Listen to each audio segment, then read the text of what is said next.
고요의 기지. 이건 좀 심하다는 생각이 들었다. 그동안은 서랍 속 과자 봉지 정도였다면 오늘은 책상 위에 아예 쓰레기통을 통째에 쏟아 부은 것 같았다. 교실로 들어서는 아이들마다 흠칫하는 게 보였다. 채희는 아직 도착 전이었다. 그러니 채희가 한 짓은 아닐 것이다. 우리 반에서 고요에게 가장 적대적인 아이를 꼽으라면 단연 채희겠지만 고요의 적은 사방에 흩어져 있었다. 심지어 2학년, 3학년 선배들과 마찰을 일으킨 적도 있었다. 텀블러 사건 이후로 채희와 고요의 갈등이 한층 더 깊어진 건 사실이었다. 그게 정말 실수였는지 아니면 고의였는지는 채희 본인만 알고 있겠지만 적어도 내가 봤을 때 채희는 그날 진심으로 당황한 것 같았다. 엉망이 된 자신의 책상을 본 고요가 놀란 기색을 감추지 못했다. 그러나 이내 아무렇지도 않은 얼굴로 쓰레기통을 가져오더니 휴지 조각을 하나씩 주워 담았다. 나머지 부스러기들은 빗자루로 깨끗이 쓸어 담았고 마지막으로 물티슈를 꺼내 책상을 닦았다. 손을 씻고 온 고요가 앉아서 문제집을 풀기 시작했다. 잠시 후 채희가 도착했고 지유가 기다렸다는 듯이 채희에게 달려가 귓속말을 속삭였다. 그러자 깜짝 놀란 듯한 채희가 대박! 이라고 중얼거리더니 크크 웃음을 터뜨렸다. 정말로 고소하다는 듯이. 오늘 일을 장난이라고 해도 되는 걸까? 이건 명백한 괴롭힘이었다. 아이들은 고요가 먼저 미움받을 행동을 했다고 말한다. 미움받을 행동을 하면 괴롭혀도 괜찮은 걸까? 그럴 만한 이유가 있으면 상대를 괴롭힐 권리가 주어지는 걸까? 나는 고요가 싫지 않다. 그래서 오늘 같은 일이 있으면 마음이 불편하다. 그 애를 도와주고 싶지만 선뜻 나설 수가 없다. 그럴 만한 용기도 없고 괜히 다른 아이들의 반감을 살까 걱정스럽기도 하다. 결국 아무것도 하지 못한 채 마음만 더 괴로워졌다. 왜 가만히 있는 걸까? 누구? 은고요? 지아가 버블티에 빨대를 꽂으며 물었다. 미술 수행평가 만점을 받은 기념으로 지아가 내 것까지 사주었다. 본인이 자초한 것도 있고 이런저런 일에 휘말리기 싫겠지. 지아가 별 관심 없다는 듯이 양 입꼬리를 아래로 삐죽 내렸다. 고요 잘못도 있다고 생각해? 나는 버블티 한 모금을 쭉 들이마셨다. 제법 쌀쌀해진 가을바람 탓에 가슴속이 서늘해졌다. 아이들한테 상처를 준 건 사실이잖아. 지아가 눈썹을 찡그리며 말했다. 학기 초를 생각해봐. 애들이 얼마나 잘해줬어. 물론 고요 본인이 원한 건 아니었지. 그렇지만 아무런 노력도 하지 않아도 사람들의 호감을 산다는 거 그거 진짜 큰 행운 아니야? 나는 고개를 끄덕였다. 새 학기 전날에는 반드시 배가 아프거나 머리가 아팠다. 새로운 교실에 첫 발을 내디디는 것이 고통이었다. 인사를 건넬 만한 얼굴이 보이지 않으면 숨이 턱 막혔다. 벌써 무리를 지은 아이들이 까르르 웃음을 터뜨리기라도 하면 눈앞이 아찔해졌다. 이 모든 것을 고요는 결코 알지 못할 것이다. 그 사진을 보고도 고요를 걱정해 주는 거야? 너도 참. 지아도 정우의 SNS를 본 모양이었다. 진심으로 축복해 줄 수 있다고 했잖아. 지아가 고개를 절레절레 흔들었다. 그래서 큐피트라도 되려고? 마음은 굴뚝인데 화살이 없네? 나는 지아를 향해 활을 쏘는 신용을 했다. 너 진짜 한정우 좋아하는 거 맞아? 좋아하지. 지금도 여전히. 오늘 하루도 칠판을 바라본 시간보다 정우의 옆 얼굴을 바라본 시간이 2배는 더 길었을 거다. 평소보다 조금 늦게 등교한 정우가 아침의 상황을 보지 못해서 다행이라고 생각했다. 좋아하는 애가 그런 일을 겪는 것을 보면 마음이 아플 테니까. 난 아닌 것 같아. 지아가 확신에 찬 목소리로 말했다. 아무리 봐도 같은 반 남자애를 좋아하는 게 아니라 아이돌 멤버를 좋아하는 것 같아. 우리 반 아이돌 맞잖아. 한정우가 뭐라고. 지아가 입술을 삐죽였다. 성격 좋고 재밌는 거 인정해. 내 타입은 아니지만 잘생겼다고도 해줄게. 거기다 공부도 잘하고 운동도 잘하지? 그래 다 인정. 그래서 뭐 그게 그렇게 대단해? 대단하지 그럼. 나는 마치 내 자랑이라도 하듯 어깨를 으스겼다. 수연이 너도 대단해. 그만. 나는 집게손가락을 지아의 입술에 갖다 댔다. 지아가 무슨 말을 하고 싶은지 잘 알고 있다. 서지야, 너는 내 영혼의 반쪽이야. 에휴, 됐다. 내일 아침은 어쩔 거야? 새벽부터 비 온다고 하던데. 그럼 버스 타야겠지? 나는 회색 하늘을 멀뚱히 올려다보았다. 알았어, 나는 우리 아파트 앞에서 탈게. 지아가 손을 흔들며 건널목을 건너갔다. 집으로 올라온 나는 엄마가 챙겨준 간식을 먹고 책상 앞에 앉았다. 중간고사가 코앞으로 다가왔는데 조금이라도 훑어본 과목보다 아직 손도 대지 않은 과목이 더 많았다. 중학교 때부터 늘 이랬다. 게으름을 부린 적도 없고 할 일을 미룬 적도 없는데 언제나 시간이 부족했다. 지금 성적으로는 좋은 대학에 갈 수 없다는 것을 잘 알고 있다. 그렇다고 가고 싶은 대학이 있는 것도 아니다. 이제는 어릴 때처럼 변호사나 의사 같은 허무맹랑한 꿈을 꿀 수 없으니까. 꿈을 꾸는데도 미천이 필요한데 나는 땡전 한 푼 없는 빈털털이나 마찬가지다. 나는 머리가 좋지도 않고 특별히 잘하는 것도 없는, 그렇지만 크게 모델한 부분도 없는 아주 보통의 아이다. 나 같은 보통의 아이들은 어떤 미래를 꿈꿔야 하는 걸까? 그냥 이대로 조용히 보통의 어른이 되는 걸까? 답이 없는 생각들이 꼬리를 물고 이어져서 이어폰을 귀에 꽂았다. 잘 쓰고 있다는 것을 고요에게 보여주고 싶어서 학교에서는 일부러 책상 위에 케이스를 올려두곤 한다. 정작 고요는 별 관심도 없는 것 같지만. 오늘 아침 고요가 자리를 정리하고 있을 때 슬쩍 이우연을 쳐다보았다. 이우연은 가만히 고요를 바라보다가 고요가 손을 씻으러 나가자 핸드폰을 손에 들었다. 주변이나 타인에게 큰 관심이 없어 보이는 이우연이 SNS를 한다는 건 조금 의외였다. 어떤 게시물을 올릴지 짐작조차 되지 않았다. 하긴 눈에 보이는 특징을 제외하고는 이우연에 대해서 아는 것이 거의 없으니까. 나는 이어폰의 볼륨을 높였다. 지금 내게 가장 중요한 것은 수학 문제 하나를 더 푸는 일이었다. 상황은 점점 더 나빠지고 있었다. 5교시 쉬는 시간, 고요가 자신의 사물함을 열었다. 다음 수업이 체육이었기 때문에 사물함 앞은 체육복을 꺼내려는 아이들로 붐비고 있었다. 고요가 무심코 자신의 체육복을 꺼냈을 때였다. 뭐야? 고요의 옆에서 허리를 숙이고 있던 소희가 정수리를 감싸며 소리쳤다. 흠뻑 젖은 고요의 체육복에서 물방울이 뚝뚝 떨어진 것이다. 아, 짜증나! 소희가 한껏 찡그린 얼굴로 머리카락에 묻은 물방울을 떨어냈다. 미안. 당황한 고요가 소희에게 사과했다. 당황한 건 고요만이 아니었다. 그 모습을 지켜본 모두가 조용해졌다. 한 걸음 뒤에 서 있던 채희도 이번에는 입을 꾹 다물었다. 얼굴이 붉게 상기된 고요가 체육복을 돌돌 뭉쳐서 밖으로 들고 나갔다. 대박, 누가 저런 거야? 교실 안에 작은 소란이 일었다. 고요는 번호로 잠그는 자물쇠를 사용하고 있었다. 그러니까 누군가 비밀번호를 알아내서 사물함을 열고 고요의 체육복에 물을 부은 다음 다시 감쪽같이 잠가둔 것이다. 저건 좀 심한 것 같은데? 지유가 바닥에 떨어진 물자국을 바라보며 중얼거렸다. 뭐 어쩌겠어. 인과응보라는 말이 괜히 있는 게 아니잖아. 채이가 한껏 비꼬듯 말했다. 누군지 짐작도 못할걸. 한둘이어야지. 근데 자물쇠 비밀번호까지 알아낸 거 보면 우리 반 아니야? 지유가 주위를 둘러보며 목소리를 낮췄다. 나는 자리에서 일어나 복도로 나왔다. 아까 급식실에서 체육복을 입은 8반 아이들을 여러 보았다. 서둘러 8반으로 가서 아는 얼굴을 찾았다. 정연아, 혹시 체육복 있어? 잠깐만. 정연이가 사물함에서 체육복이 든 손가방을 꺼내주었다. 고마워. 수업 끝나고 바로 갖다 줄게. 나는 가방을 품에 안고 교실로 들어왔다. 다들 강당으로 올라갔는지 교실에는 지아만 남아 있었다. 체육복 없었어? 지아가 눈을 동그랗게 뜨며 물었다. 그게 얼른 갈아입어. 시간 다 됐어. 지아가 벽에 걸린 시계를 가리켰다. 나는 우물쭈물하다가 결국 정연이의 체육복으로 갈아입었다. 내 체육복이 멀쩡히 사물함에 들어있는데도. 강당에도 고요의 모습은 보이지 않았다. 체육 선생님이 별다른 말이 없는 걸 보니 미리 이야기를 하고 수업에 들어오지 않은 것 같았다. 나는 소매 끝에 적힌 정연이의 이름을 내려다보았다. 만약 고요가 교실에 있었다면 나는 이 체육복을 고요에게 건네줄 수 있었을까? 아마 그러지 못했을 거다. 그 애를 도와주고 싶은 마음보다 다른 아이들에게 미움받고 싶지 않은 마음이 더 크니까. 고요는 마지막 수업이 끝날 때까지도 교실로 돌아오지 않았다. 이번 일은 고요에게도 상처가 된 것 같았다. 그 이후로 고요의 책상에는 쓰레기가 거의 매일 아침 쌓이기 시작했다. 지아에게 무슨 핑계를 대면 좋을지 밤새도록 고민했다.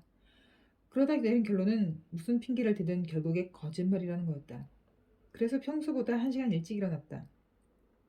보통은 7시에 일어나서 8시쯤 학교에 도착하는데 오늘은 7시에 집에서 나왔다. 지아와는 매일 아침 7시 45분에 만나니까 시간은 아직 충분했다. 서둘러 도착한 교실의 문은 열려 있었다. 그러나 교실 안에는 아무도 없었고 고요의 자리는 이미 엉망이 되어 있었다. 나는 곧장 고요의 자리로 향했다. 여기저기 흩어져 있는 쓰레기를 한 곳으로 모으고 있는데 드르륵 교실 문이 열렸다. 깜짝 놀란 나는 쓰레기를 손에 쥔 채 그대로 얼어버렸다. 뒷문으로 들어온 이우연이 나를 보았다. 내가 그런 거 아니야. 나는 두 손을 저으며 소리쳤다. 알아. 이우연이 무심한 얼굴로 대답했다. 우리가 나눈 첫 번째 대화였다. 나는 잠시 멀뚱히 서 있다가 쓰레기를 한 대 모아 쓰레기통에 갖다 버렸다. 그러고는 다시 가방을 내고 교실을 나왔다.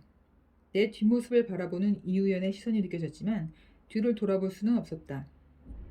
나는 되감기 버튼을 누른 것처럼 아파트 앞으로 돌아가서 지아를 기다렸다.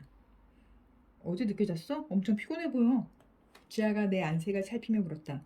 잘 잤는데 조금 일찍 일어나서 그런가? 거짓말은 한 건 아니었다. 다만 모든 걸 다 이야기하지 않았을 뿐이다. 아침부터 1시간 가까이 걸었더니 조금 피곤하긴 했다. 자리에 앉아 짧은 한숨을 내쉬자 뒤늦게 열이 오르면서 땀방울이 흘러내렸다. 이후에는 평소와 다를 바 없이 핸드폰을 보고 있었다. 나는 손부채질을 하며 자리에서 일어나 창문을 활짝 열었다. 차가운 바람이 얼굴을 스치면서 기분이 한결 가벼워졌다. 잠시 그대로 서 있다가 옆으로 돌아서는데 때마침 의자를 뒤로 뺀 이우연과 살짝 부딪히고 말았다. 미안. 이우연이 놀란 얼굴로 사과했다.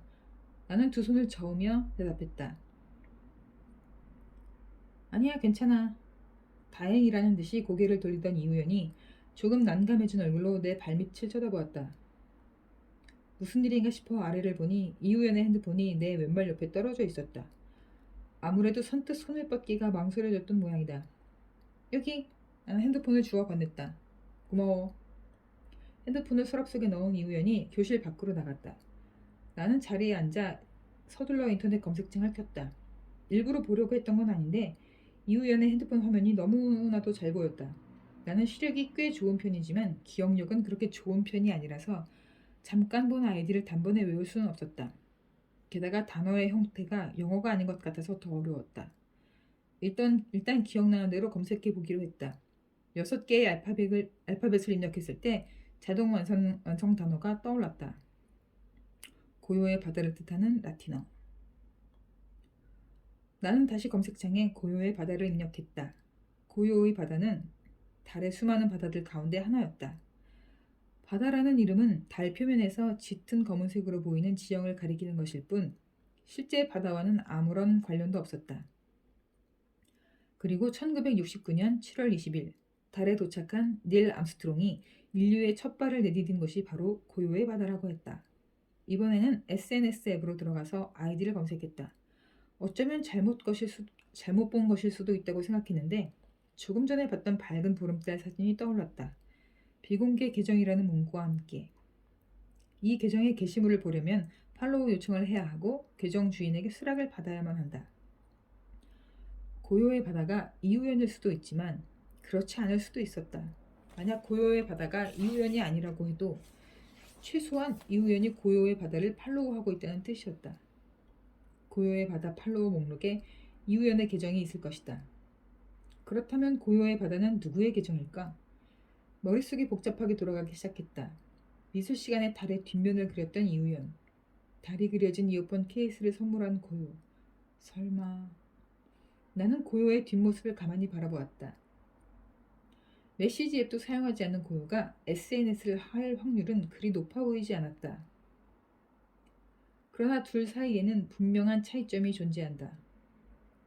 메시지 앱은 핸드폰 번호를 아는 사람이라면 누구나 접근할 수 있지만 SNS는 설정을 어떻게 해두느냐에 따라 완전한 익명성이 보장된다.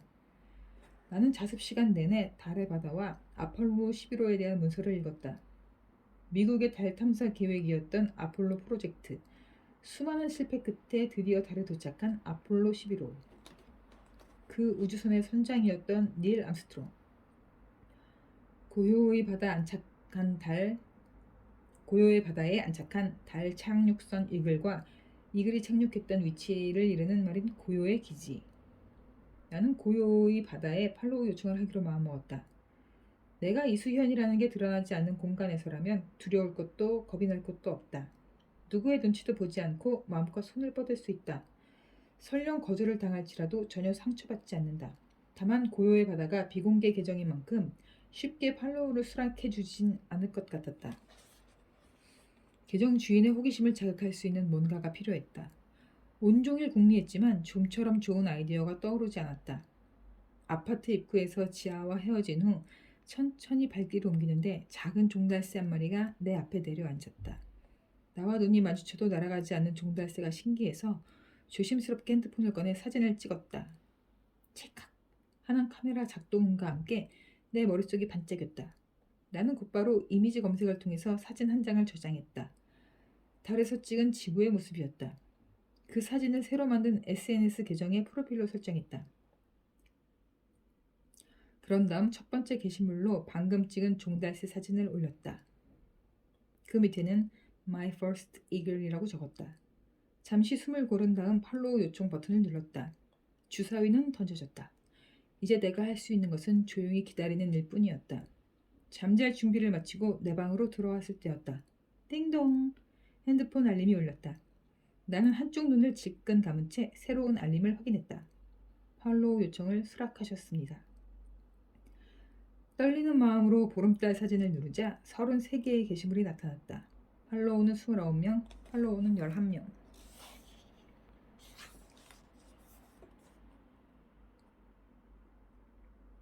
달 착륙선 이글이 무사히 착륙했을 때 닐 암스트롱이 인류에게 전했던 말. 저 한 문장이 내 계정 아이디였다.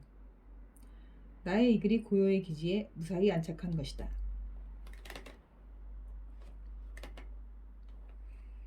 마이클 콜린스의 달. 나는 33개의 게시물을 하나씩 보았다.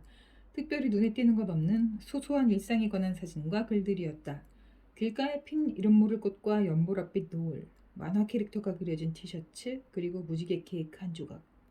산더미처럼 쌓인 문제집 사진에 여름방학 선물이라고 적혀 있어서 고요의 바다가 고등학생이라는 것을 짐작할 수 있었다. 그러나 이유는 아닌 것 같았다. 게시물의 전체적인 분위기를 보아 남자아이보다는 여자아이일 확률이 높아 보였다. 그때 새로운 메시지가 도착했다. Who are you? 고요의 바다였다. 나는 이런 상황을 대비해 미리 생각해 두었던 답변을 보냈다. 아이디를 고요의 바다로 하고 싶었는데 이미 사용 중이더라고요. 무슨 계정인지 궁금했어요. 곧바로 답장이 날아왔다. 아하, 그럴 것 같았어요. 나한테 팔로우 요청하는 사람들이 대부분 그 이유거든요. 그냥 평범한 계정인데. 그래도 한국 사람은 오랜만이네요. 닐 암스트롱이 한 말이죠. 고요의 바다가 보낸 메시지가 연이어 도착했다. 네, 맞아요. 달에 관심이 많나 봐요. 꿈이 우주비행사거든요. 이건 결코 미래 생각해둔 대답이 아니었다. 정말로 손가락이 제멋대로 움직였다. 나는 내가 쓴 메시지를 보며 헛웃음을 터뜨렸다. 세상에 우주비행사라니. 우와, 진짜 멋져요. 그냥 꿈인데요. 지금은 평범한 고등학생이에요. 태어나서 두 번째로 봐요. 꿈이 우주비행사인 사람. 그리고 나도 고등학생이에요. 문제집 사진 보고 짐작은 했어요. 난 1학년이에요. 나랑 똑같네요. 다른 팔로워들은 나이가 좀 많은 편이거든요. 나보다 어린 러시아아이가 한 명 있긴 하지만. 그래서 말인데 우리 친구 할래요? 대화를 나눌수록 확신이 들었다. 고요의 바다는 고요가 아니다. 고요일 리가 없다. 네, 좋아요. 좋아라고 해야지. 메시지에서 목소리가 들리는 것 같았다. 고요의 바다는 아이디와는 반대로 아주 쾌활하고 호기심이 많은 아이였다. 근데 네 아이디는 왜 고요의 바다야? 특별한 의미라도 있어? 내 생일이 7월 20일이거든. 나는 잘 몰랐었는데 누가 가르쳐줬어. 내가 태어나서 처음으로 본 우주 비행사가 꿈이었던 사람이. 7월 20일이라면 달 착륙선 이글이 고요의 바다에 착륙한 날이었다. 나는 무지개 케이크 사진의 업로드 날짜를 찾아보았다. 역시나 7월 20일이었다. 앞으로 수리라고 불러도 돼? 수리? 본명을 밝히는 건 좀 부담스러울 테니까 그렇다고 이글이라고 부르는 것도 웃기고. 이글이 우리말로 수리잖아. 그래, 좋아. 그럼 난 고요라고 부를까?